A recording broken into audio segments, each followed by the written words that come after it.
चलो। हाँ तो मेरे विद्यार्थियों, चलो आज फिर कथा कथा की शुरुआत करते हैं। कथा जैसा चलता है, कोई दिक्कत की बात नहीं है। और मैं आपको पढ़ा रहा हूँ, ठीक है। ओहो। तो हम लोग कहाँ पहुंचे थे? हम लोगों ने बेल्जियम और श्रीलंका का उदाहरण देखा था। ओके, देखा था कि नहीं देखा था? तो आपको दो तरह के उदाहरण मिले लोकतंत्र में।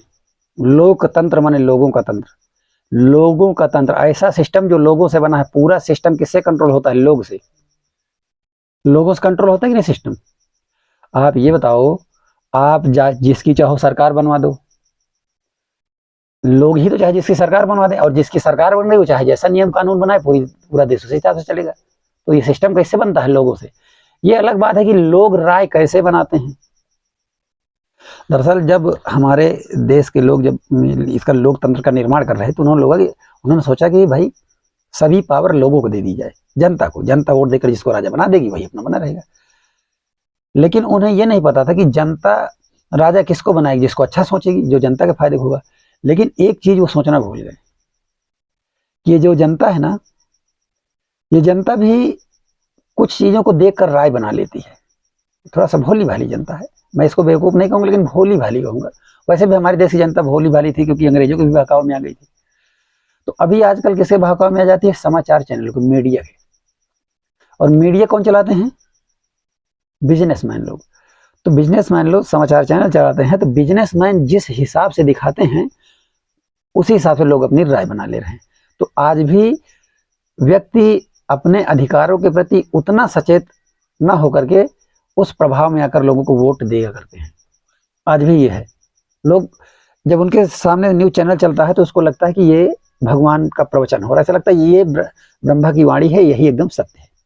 उनको ऐसा लगा करता है। उन्हें नहीं पता कि जो मीडिया के अंदर जो समाचार चैनल बैठा आदमी है, वो भी व्यक्ति ही है, इंसान है। हो सकता है वो अपना फायदा चाहता हो, जो सारी चीजें दिखा रहा है आपको। अच्छा अच्छा, ये चीज थोड़ा सा, ये जैसे एजुकेशन बढ़ेगी तो लोग समझदार होंगे। बाकी ये आगे देखना है।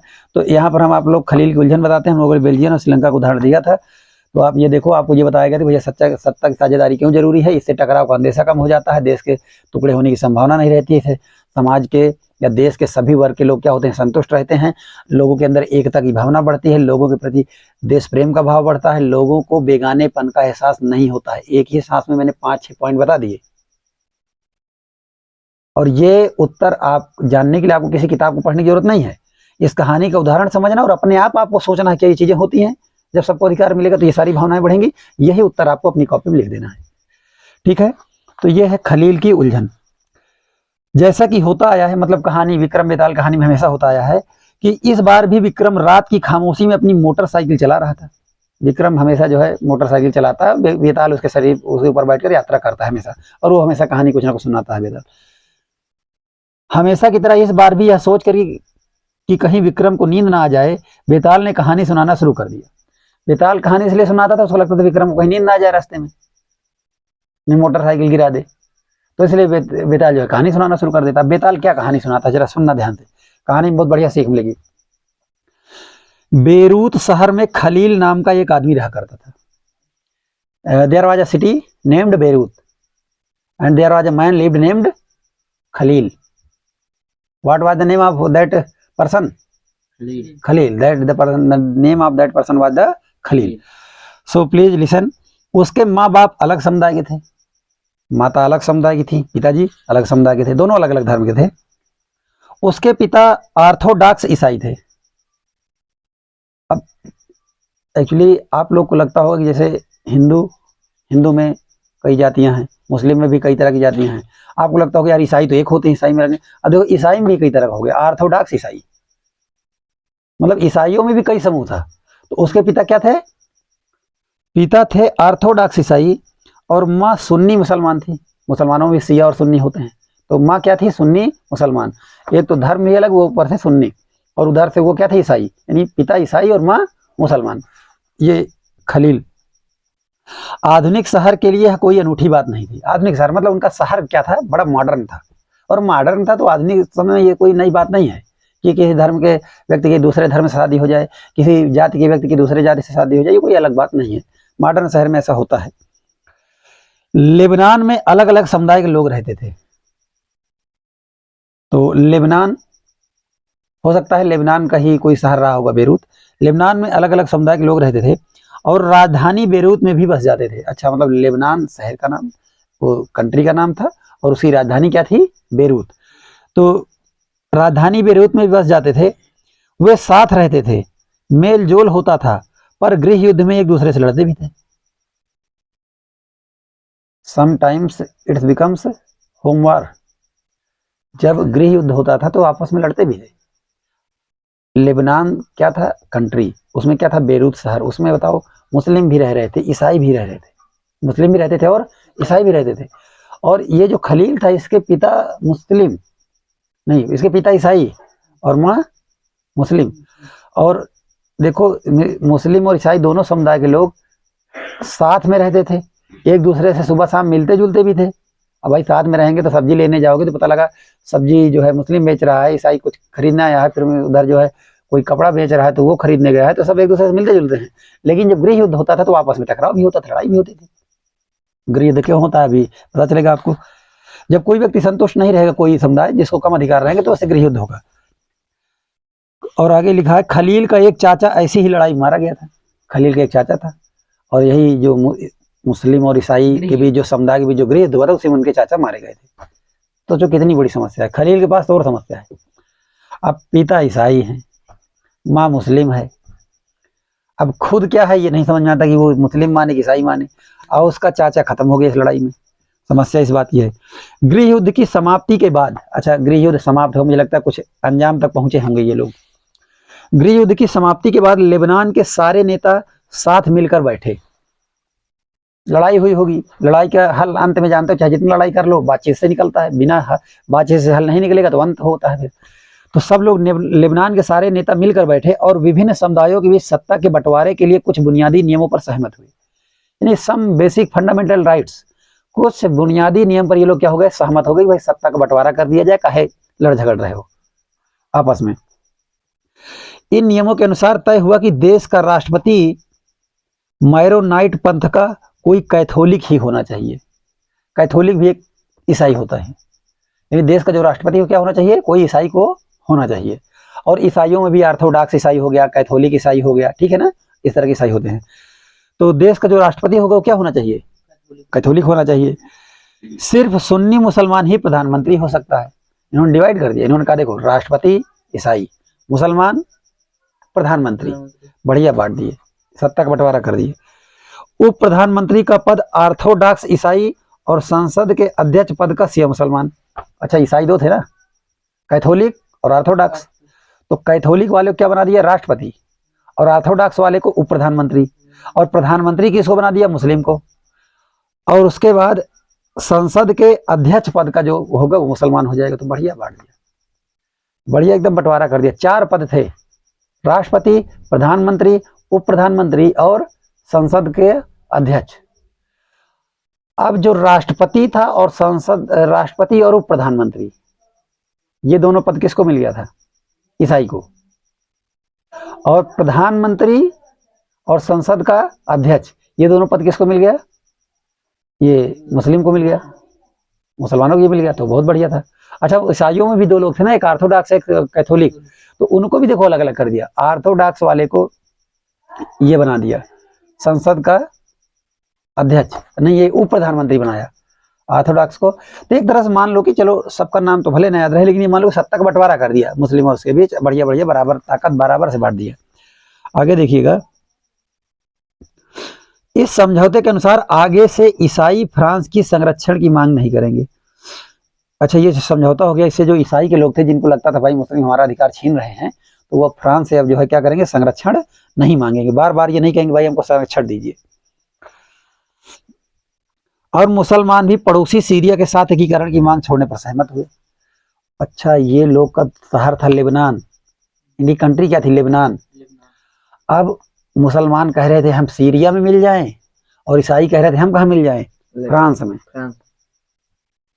दोनों आपस में लड़ते थे, और आपस में लड़ने का फायदा कौन उठाएंगे? अलग अलग देश। जैसे एक देश है लेबनान, अब लेबनान में ईसाई भी है, मुस्लिम भी है, अब दोनों आपस में लड़ रहे हैं। तो मुस्लिम कह रहे हैं नहीं हम सीरिया में मिल जाएंगे, मुस्लिम देश है, और ईसाई कह रहे हैं नहीं हम फ्रांस में मिल जाएंगे, मुस्लिम देश है।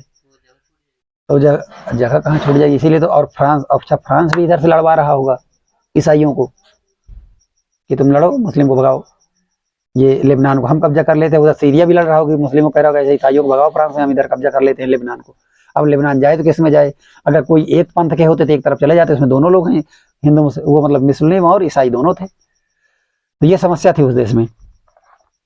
लेकिन ये हुआ कि जब सत्ता का बंटवारा हो गया तो अब ना तो मुस्लिम सीरिया की तरफ जाना चाहेंगे और ना तो ईसाई फ्रांस की तरफ जाना चाहेंगे। तब दोनों की आबादी लगभग बराबर थी। दोनों देश की आबादी क्या थी? अच्छा, दोनों देश नहीं, लेबनान में ही मुस्लिम और ईसाई की आबादी क्या थी? बराबर थी जब ये समझौता हुआ।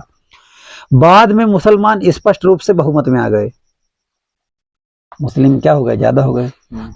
वैसे आबादी के मामले में ऐसा हुआ करता है कि मुस्लिम जनसंख्या बढ़ती है, 4 बच्चे 6 बच्चे ऐसे बढ़ता है, जनसंख्या उनकी बढ़ा करती है, ये कहीं भी देखा जाए। तो बाद में क्या हुआ? मुस्लिम लोग किस में आ गए? बहुमत में आ गए।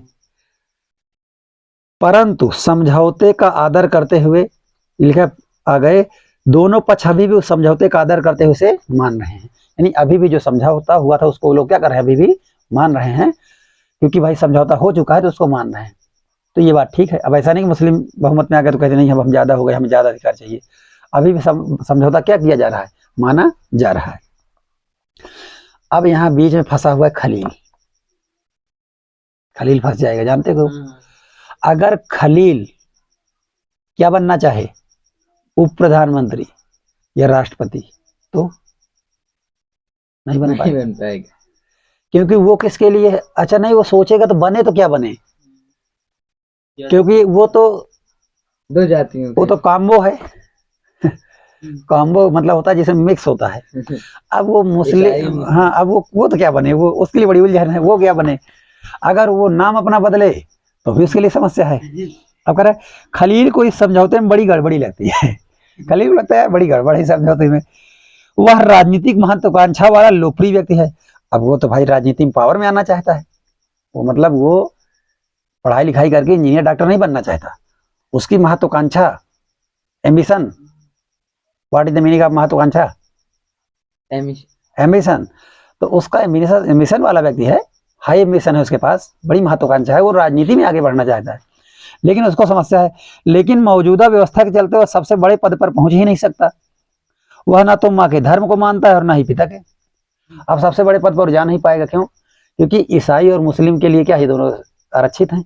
अब ये बेचारा बीच का है, अब माने तो किसको माने? तो ये जा ही नहीं सकता। ये असल में वह चाहता ही नहीं कि उसे किसी धर्म के साथ जोड़कर पहचाना जाए, क्योंकि अगर वो ईसाई मानेगा तो माँ नाराज होगी, मुस्लिम मानेगा तो पिता नाराज होंगे। अब ये समस्या ये है कि वो नहीं चाहता था कि उसको किसी धर्म से पहचाना जाए। उसे समझ में नहीं आता कि लेबनान में अन्य सामान्य लोकतंत्रों की तरह क्यों नहीं चलता। उसे लग रहा है, ये बताओ, जैसे और लोकतंत्र हैं और जगह भी वोट देने का अधिकार है, तो लेबनान में वैसे क्यों नहीं? यहाँ भी वोट देने का अधिकार दे दो, जो चुना जाएगा वो चला जाएगा। काहे आरक्षित की होगी बस प्रधानमंत्री इसी मुसलमान का बनेगा या ईसाई का बनेगा? उसको बड़ी उलझन है। उसका कहना है कि सिर्फ चुनाव कराइए, हर किसी को चुनाव लड़ने की आजादी दीजिए, जिसे सबसे ज्यादा वोट मिले वह राष्ट्रपति बन जाए। उसको लगता है भाई इसमें तो आजादी रहेगी, ना तो ईसाई ना मुसलमान, किसी को फिक्स नहीं है, जो जीतेगा वो बन जाएगा, तो उसकी महत्वाकांक्षा पूरी हो जाएगी, आराम से वो भी खड़ा हो जाएगा, भले वह किसी समुदाय का हो। लेकिन उसके जिन बड़े बुजुर्गों ने गृह युद्ध देखा है, उनका कहना है कि मौजूदा व्यवस्था ही शांति की सबसे अच्छी गारंटी है। लेकिन बड़े बुजुर्ग लोगों को समझाते हैं कि देखो भाई यही नहीं किया जा सकता, अगर अधिकार किसी खत्म करोगे तो बड़ी दिक्कत हो जाएगी। इसके पहले 100 साल पहले बड़ा गृह युद्ध हुआ था, लोग मारे गए थे, कुछ ईसाई के कुछ मुसलमान के, तो लड़ाई करवा दोगे। अभी क्या है, जो मौजूदा व्यवस्था है सबको बराबर का हिस्सा मिला है, इसलिए तो शांति बनी हुई है। एक काम करो, इसकी मांग खत्म करो। अब खलील यहाँ बहुत उलझन में है, बेचारा क्या करे। सबसे बड़ी चीज है कि राजनीतिक महत्वाकांक्षा का व्यक्ति है वो। अब जिसके पास हाई मिशन होता है वो बहुत परेशान रहता है, जिसके पास कोई मिशन नहीं हो तो सुबह 9-10 बजे उठता है, सो के उठेगा, फिर कोई कहेगा कि भैया चलो ये काम है, अच्छा यही काम है, चलो कर ली, वो दूसरे काम सुनता है, वो उसका खुद एक डिसाइड नहीं क्या करना है। अभी कहानी खत्म भी नहीं हुई थी कि टीवी टावर के पास पहुंच गए। यहाँ वे रुक सकते थे। बेताल ने जल्दी से कहानी खत्म की और अपना सवाल विक्रम से पूछा। अब बेताल का वही वो था भाई, विक्रम सवाल कर देना, जिसको कहानी विक्रम को ही सुना रहा था बेताल। अगर आपको लेबनान का कानून फिर से लिखने का अधिकार होता तो आप क्या करते? ये किससे पूछ लिया? विक्रम से। किसने? बेताल ने। ये कहानी कौन सुना रहा था? खलील की। बेताल सुना रहा था किसको? विक्रम को। और कहानी सुनाने के बाद क्वेश्चन कर लिया। ये बताओ, अगर आज आपको अधिकार दे दिया जाए लेबनान का कानून लिखने की, तो आप क्या लिखते? क्या आप पुरानी व्यवस्था ही चलने देते या आप कुछ नया कर दे? वो कह रहा है कुछ, क्या पुरानी व्यवस्था चलने देते, क्या आप नया करते? ये आपको देखना है। यहाँ पर कोई भी चीज सही या गलत उत्तर नहीं हो सकता। मैं आपको बता दूं, अगर आप कहेंगे मैं नई व्यवस्था लिखता, तो उसकी अच्छाइयाँ आपको बतानी पड़ेगी, क्यों लिखते और क्या आप कैसे कर दे। अगर आप ये कहते मैं पुरानी व्यवस्था चलने देता, तो आपको उसकी भी अच्छाई बतानी पड़ेगी, भाई पुरानी ही क्यों अच्छी थी। आप दोनों उत्तर अपने तर्क दे सकते हैं। इसके बाद बेताल विक्रम और अपने बीच हुए समझौते को दोहराना नहीं भूला। अब बेताल विक्रम के साथ जो समझौता किया था उसको फिर नहीं भूला। अब क्या नहीं भूला? वही कहा, वो फिर शर्त याद दिला दिया। अगर आपके दिमाग में स्पष्ट जवाब है और आप फिर भी नहीं बताते, तो आपकी मोटरसाइकिल जाम हो जाएगी और आप आगे नहीं बढ़ पाएंगे। देख लो, उसको फंसा दिया। किसको? विक्रम को। बेताल। क्या आप बेचारे विक्रम को बेताल के सवाल का जवाब देने में मदद कर सकते हैं? So please tell me, can you help the Vikram to answer Betal for the question he has asked? Please tell me. So please look, light is here. Okay, it is on. हाँ, तो बताइए क्या होगा, आप क्या इसका उत्तर देंगे और मुझे जरा बताइए।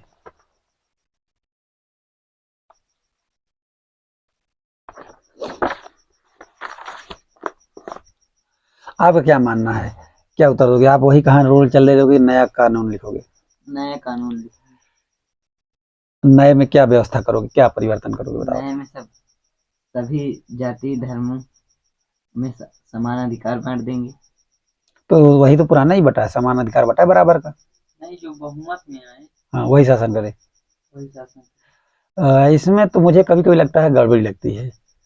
मुझे ऐसा लगता है, मैं अपना तर्क मानता हूँ। देखिए, बहुमत, लोकतंत्र में बहुमत का शासन होता है, लेकिन आज मुझे बहुमत में कुछ कमी समझ में आ रही है।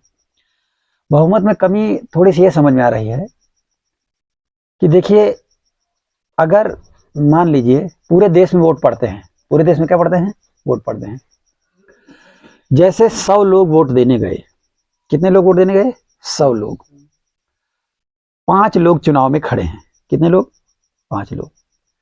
एक व्यक्ति 30 वोट पाता है। एक व्यक्ति कितने पाता है? 30 वोट। अब ध्यान समझना, बाकी 4 व्यक्ति कितने वोट पाएंगे? बांट दीजिए, 70 बचा। 70 4 से भाग दीजिए 70 में।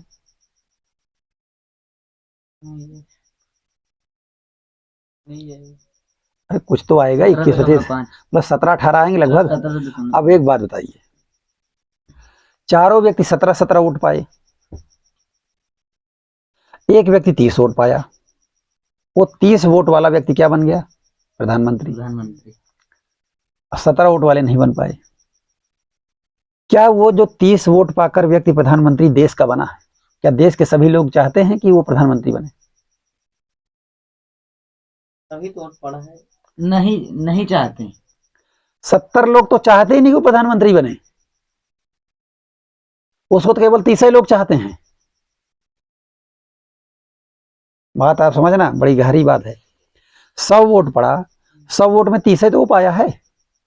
70 लोग नहीं चाहते हैं कि प्रधानमंत्री बने, लेकिन ये है कि जो 70 लोग हैं ये अलग अलग हैं, ये सब अलग अलग लोग को चाहते हैं, लेकिन 30 आदमी जिसको चाहते हैं वो प्रधानमंत्री बनता है। बहुमत का शासन आ ही नहीं पाता।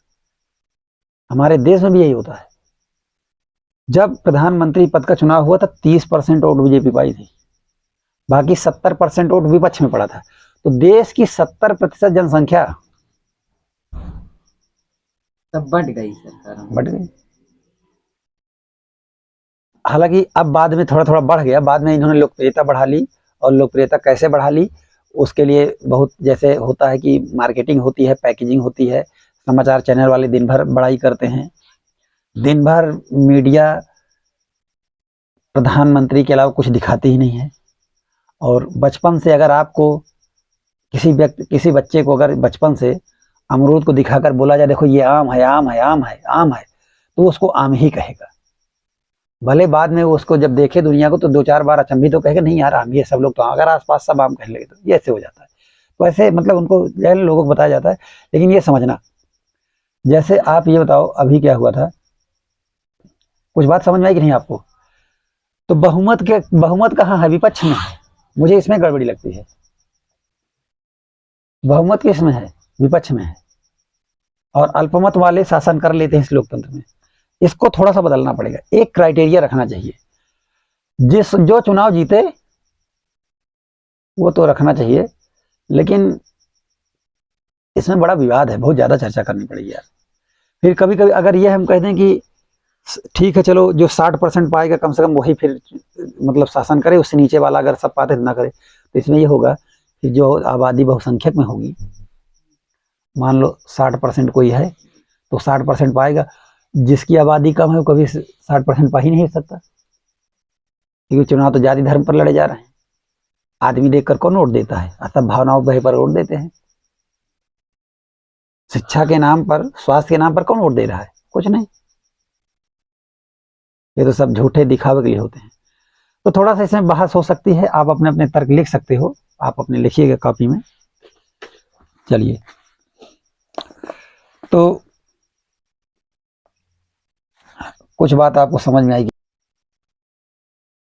पहले के लोगों को ये लगता था कि अगर सत्ता की साझेदारी कर दिए, 4 लोग के हाथ में शक्तियां चली गई, तो कोई फैसला लोगे तो बड़ी दिक्कत होगी, उसमें फैसला आप नहीं ले पाओगे। लेकिन अच्छा, लोगों को ये लगता था भाई अगर एक हाथ में पावर रहेगी तो फैसले आसानी से लिए जा सकते हैं, तो इसलिए जो है सत्ता का बंटवारा जो है नहीं करते थे। लेकिन बाद में लोगों को ये समझ में आना चाहिए कि देखो जब कोई फैसला एक आदमी लेगा, तो वो फैसला उतना अच्छा नहीं होगा। जब कोई फैसला 4 आदमी लेंगे तो उस बात पर चारों लोग क्या करेंगे? विचार विमर्श करके लेंगे। ये बात लोगों के दिमाग में धंसती नहीं थी, बस लोगों को यही लगता था। दरअसल बताए ना, पहले लोग जिम्मेदारी से बचना चाहते थे कि चलो 4 लोग कौन प्रपंच में पड़े, बस एक ही आदमी को सारा फैसला लेने को दे दो। बात ये थी।